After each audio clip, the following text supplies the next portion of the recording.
নমস্কার, কেমন আছেন সবাই? আশা করি আপনারা সবাই খুবই ভালো আছেন। আবার একটা নতুন ভিডিও নিয়ে চলে এলাম।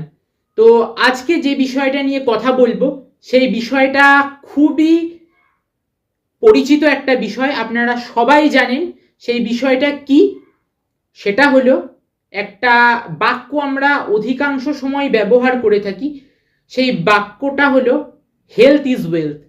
হেলথ ইজ ওয়েলথ, ভালো করে শুনুন। হেলথ শব্দের অর্থ কি? স্বাস্থ্য। ইজ মানে হয়, ওয়েলথ মানে সম্পদ। আমরা বাংলায় কি বলি সেটাকে? স্বাস্থ্যই সম্পদ। তো এটারই একটা ব্যাখ্যায় যাব।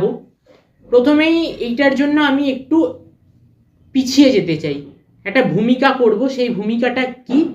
সম্পদ সংক্রান্ত একটা ভূমিকা। স্বাস্থ্যই সম্পদ। তা আমাকে অনেকেই এটা জিজ্ঞাসা করেছে যে সম্পদ বলতে তো আমরা জানি টাকা পয়সা, বাড়ি গাড়ি ইত্যাদি দামি দামি জিনিস, এগুলোকে ট্রেজার বলে বা সম্পদ বলে। কিন্তু আসলেই কি এটা সম্পদ? বা তাহলে স্বাস্থ্য কোন অর্থে সম্পদ? এগুলোকে সম্পদ যদি আমরা বলি, তাহলে স্বাস্থ্যকে আমরা কেন সম্পদ বলছি? এই জিনিসটা নিয়েই আজকের কথা। অ্যাকচুয়ালি সঠিক সম্পদের যেটা সংজ্ঞা, সেটা বহু বছর আগে, আমি এক্স্যাক্টলি সালটা বলতে পারবো না, কিন্তু এর একটা ডেফিনেশন দিয়েছিলেন আর জিমারম্যান বলে একজন মানুষ, একজন চিন্তাবিদ ছিলেন তিনি। তো জিমারম্যানের একটা উক্তি ছিল, সেই উক্তিটাই বর্তমানে সম্পদের সঠিক সংজ্ঞা বা ধারণা হিসেবে বিবেচিত হয়। আর্থ সামিটে একটা সম্মেলন হয়েছিল, বসুন্ধরা সম্মেলন, ব্রাজিলের রিও ডি জেনেরো শহরে। কিন্তু অর্থাৎ যেখানে রিও অলিম্পিক হয়েছিল, যেখানে পিভি সিন্ধু সিলভার মেডেল পেয়েছিল, তো সেই জায়গাতেই রিও ডি জেনেরোতে একটা বসুন্ধরা সম্মেলন, বা ওটাকে বলা হচ্ছে আর্থ সামিট হয়েছিল। সেখানে একটা সম্পদের উদাহরণ এবং ব্যাখ্যাস্বরূপ একটা সংজ্ঞা নির্ধারিত হয়েছিল, কিন্তু সেই নির্ধারণটা পরবর্তীকালে আর গ্রাহ্য হয়নি। চিন্তাবিদ জিমারম্যান একটা সংজ্ঞা দিয়েছিলেন, যেটাই বর্তমানে সম্পদের সঠিক সংজ্ঞা হিসেবে ব্যবহার করা হয়। তো সেই সংজ্ঞাটা কি? জিমারম্যান বলেছিলেন যে যে জিনিসটা মানুষ ব্যবহার করতে পারে এবং ব্যবহার করে সেটাতে তার উদ্দিষ্ট লক্ষ্য পূরণ হয় বা উদ্দেশ্য সাধনে সক্ষম হয়, তখনই সেই উক্ত বস্তুটিকে আমরা সম্পদ বলতে পারি।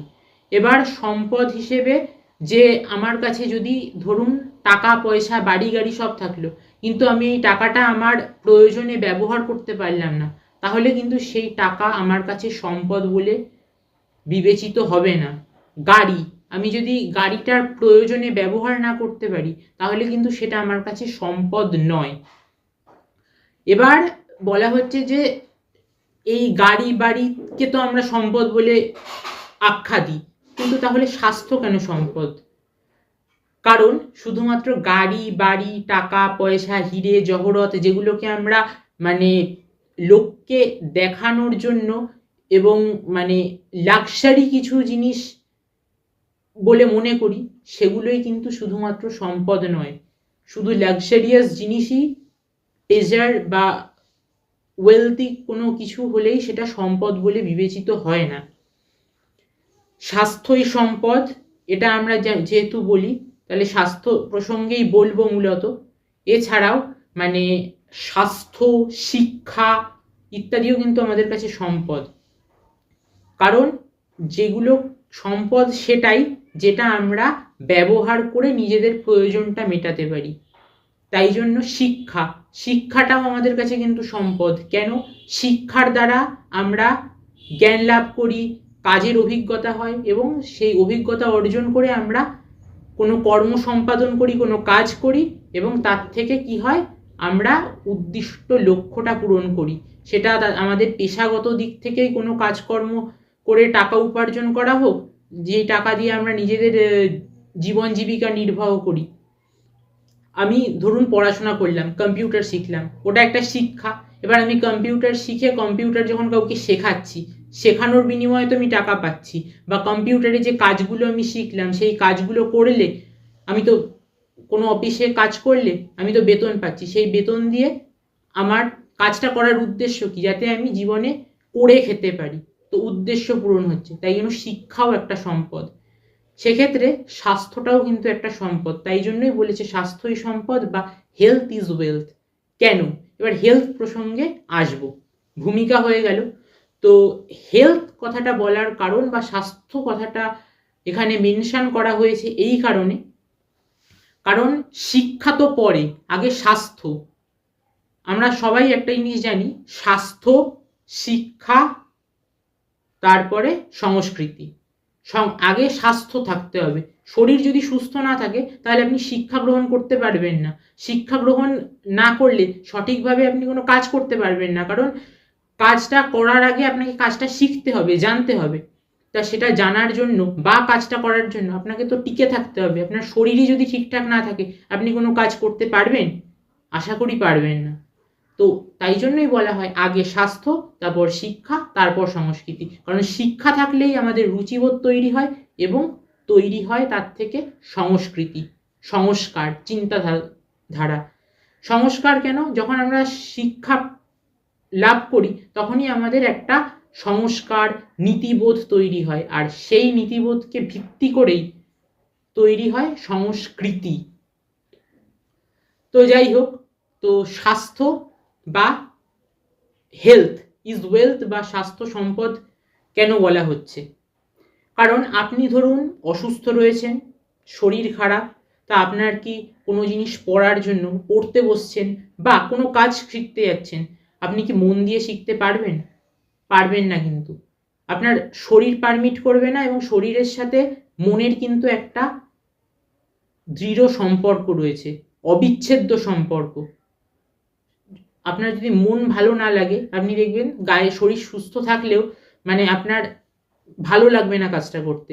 আবার আপনার যদি শরীর খারাপ থাকে তাহলেও কিন্তু আপনি মন দিতে চাইলেও কাজটা ঠিকভাবে হবে না। তাই শরীর আর মন দুটোই কিন্তু ঠিকঠাক রাখা প্রয়োজন। এবার তাই জন্যই স্বাস্থ্যই সম্পদ বলা হয়েছে। এবার এই স্বাস্থ্য জিনিসটা যখন মুখ্য বিষয় হয়ে দাঁড়ায়, তখন উদাহরণ দিচ্ছি, আপনার শরীর খারাপ, আপনার চোখে ব্যথা করছে, আপনি কিছু বইয়ের দিকে তাকাতে পারছেন না, তাহলে আপনি পড়বেন কি করে? পড়তে পারবেন না।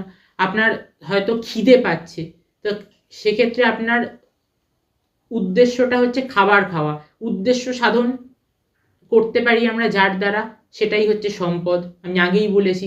তাহলে আপনার যদি ধরুন অ্যাক্সিডেন্টে হাত ভেঙে যায় বা হাতে ব্যথা লাগে, তাহলে আপনি হাত দিয়ে ভাত মেখে হোক বা কোনো খাবারই খেতে পারবেন না, সেটা চামচ দিয়েও খেতে পারেন কিন্তু পারবেন না। তাহলে কি হচ্ছে, আপনার উদ্দেশ্য কিন্তু পূরণ হচ্ছে না, কারণ আপনার উদ্দেশ্য খাওয়া, সেটা যখন পূরণ হচ্ছে না তখন আপনার কিন্তু সেই স্বাস্থ্য, হাত কিন্তু আমাদের শরীরের মধ্যেই থাকে, সেক্ষেত্রে সেই স্বাস্থ্যটা কিন্তু আপনার সম্পদ বলে কোনো বিবেচিত হচ্ছে না, কারণ আপনার স্বাস্থ্য ঠিক নেই, শরীর ঠিক নেই। তাই জন্য খাওয়াটা আমি একটা জাস্ট উদাহরণ দিলাম কাজ বিশেষে, কিন্তু সেটা যে কোনো কাজে, সেটা পেশাদারি কোনো জায়গায় কাজ করা হোক, আপনি যদি মাটিতে ঠাকুর গড়েন, মাটির কাজ যাদেরকে কুমোর বলা হয়, তো সেই কাজ হোক, বা কামারশালায় যারা কাজ করে, হাতুড়ি পেটানো, লোহা গলানো ইত্যাদি ধাতব জিনিস নিয়ে কাজ করে, বা আপনি যদি গাড়ি চালানো, রিক্সা চালানো, যে কোনো কাজ, সেটা আমি কোনো প্রফেশনকে মেনশন করছি না, যে কোনো কাজের জন্য তো আপনাকে নিজেকে সেটাতে ইনভলভ হতে হবে। আপনি যদি কর্পোরেট সেক্টরেও থাকেন, আপনাকে তো বসে কোডিংগুলো করতে হবে, আপনাকে তো বসে ফিনান্স চেক করতে হবে, তার জন্য তো আপনাকে কম্পিউটারে বসতে হবে। এই যে কোনো কাজের জন্যই আপনাকে কিন্তু শরীরকে কাজে লাগাতে হবে। আপনি কিন্তু বসে বসে পারবেন না, আপনাকে সেই কাজটা করতে হবে, আর তার জন্য আপনাকে এক্সিস্ট করতে হবে সেখানে। তাই স্বাস্থ্যই যদি ঠিকঠাক না থাকে তাহলে আপনি সেই জায়গায় স্বাস্থ্যকে ব্যবহার করবেন কি করে? আর স্বাস্থ্য যদি ব্যবহার না করতে পারেন তাহলে আপনার কাজটা হবে কি করে? আর আমরা সবাই জানি কাজ না করলে কেউ বসে বসে পয়সা দেবে না। আর যদি কারণ আমরা স্বাস্থ্যটা কি, স্বাস্থ্য একটা সম্পদ, আর সম্পদের সংজ্ঞা কি, যেটাকে আমরা ব্যবহার করে উদ্দেশ্য সফল করতে পারি, বা উদ্দেশ্য যেটা আমাদের থাকে সেটাকে আমরা সাধন করতে পারি। তো আপনার স্বাস্থ্য হচ্ছে আপনার সম্পদ। কেন? আপনি যদি স্বাস্থ্যকে সঠিকভাবে কাজে না লাগাতে পারেন তাহলে আপনার কাজ হবে না, আর আপনার পেশায় আপনি ব্যর্থ হবেন। আর আপনি যদি পেশাদারি কাজে ঠিক করে না করতে পারেন, আপনাকে কেউ পয়সা দেবে? আপনি কি কোথাও বেতন পাবেন? পাবেন না। খারাপ কাজ হলে বেতন কাটবে, আর কাজ করতে না পারলে আপনি পয়সাই পাবেন না। তো পয়সা ছাড়া আপনি খাবেন কি, পড়বেন কি, আর সংসারই চালাবেন কি? আপনার উদ্দেশ্য তো জীবন কাটানো, তার জন্য তো টাকার দরকারই। তাই স্বাস্থ্যই সম্পদ, কারণ স্বাস্থ্য একটা সম্পদ, শিক্ষাও একটা সম্পদ। যে জিনিসটাকে আমরা ব্যবহার করি এবং ব্যবহার করে আমাদের উদ্দেশ্য পূরণ করি। শুধুমাত্র লাক্সারি প্রোডাক্ট যেমন গাড়ি, বড় বাড়ি, এসি বা আদার্স জিনিসপত্র, যেগুলো সোনা দানা গয়নাগাটি, এই সমস্ত লাক্সারিয়াস জিনিস কিন্তু শুধুমাত্র সম্পদ নয়। তাই সম্পদের ব্যাখ্যা আমি আজকে আপনাদের সামনে তুলে ধরার চেষ্টা করলাম। তাই এর পরবর্তীতে সবাই নিজের স্বাস্থ্যের প্রতি খেয়াল রাখুন, আর সম্পদ সম্পর্কিত বিষয় যারা আপনাদেরকে ভেঙাচ্ছে, অনেক গাড়ি, অনেক বাড়ি, টাকা পয়সা আছে, বা নানান রকমভাবে গর্বিত বোধ করছে, গর্বটা ভালো অর্থে ব্যবহার করা হয়, মানে অদম বা অহংকার করছে, তাদেরকে এই ভিডিওটা শেয়ার করুন। সম্পদ মানে কিন্তু শুধুমাত্র হিরে জহরত বা টাকা পয়সা নয়। সবাই ভালো থাকবেন, সুস্থ থাকবেন, আর অবশ্যই স্বাস্থ্যের দিকে খেয়াল রাখবেন। ধন্যবাদ।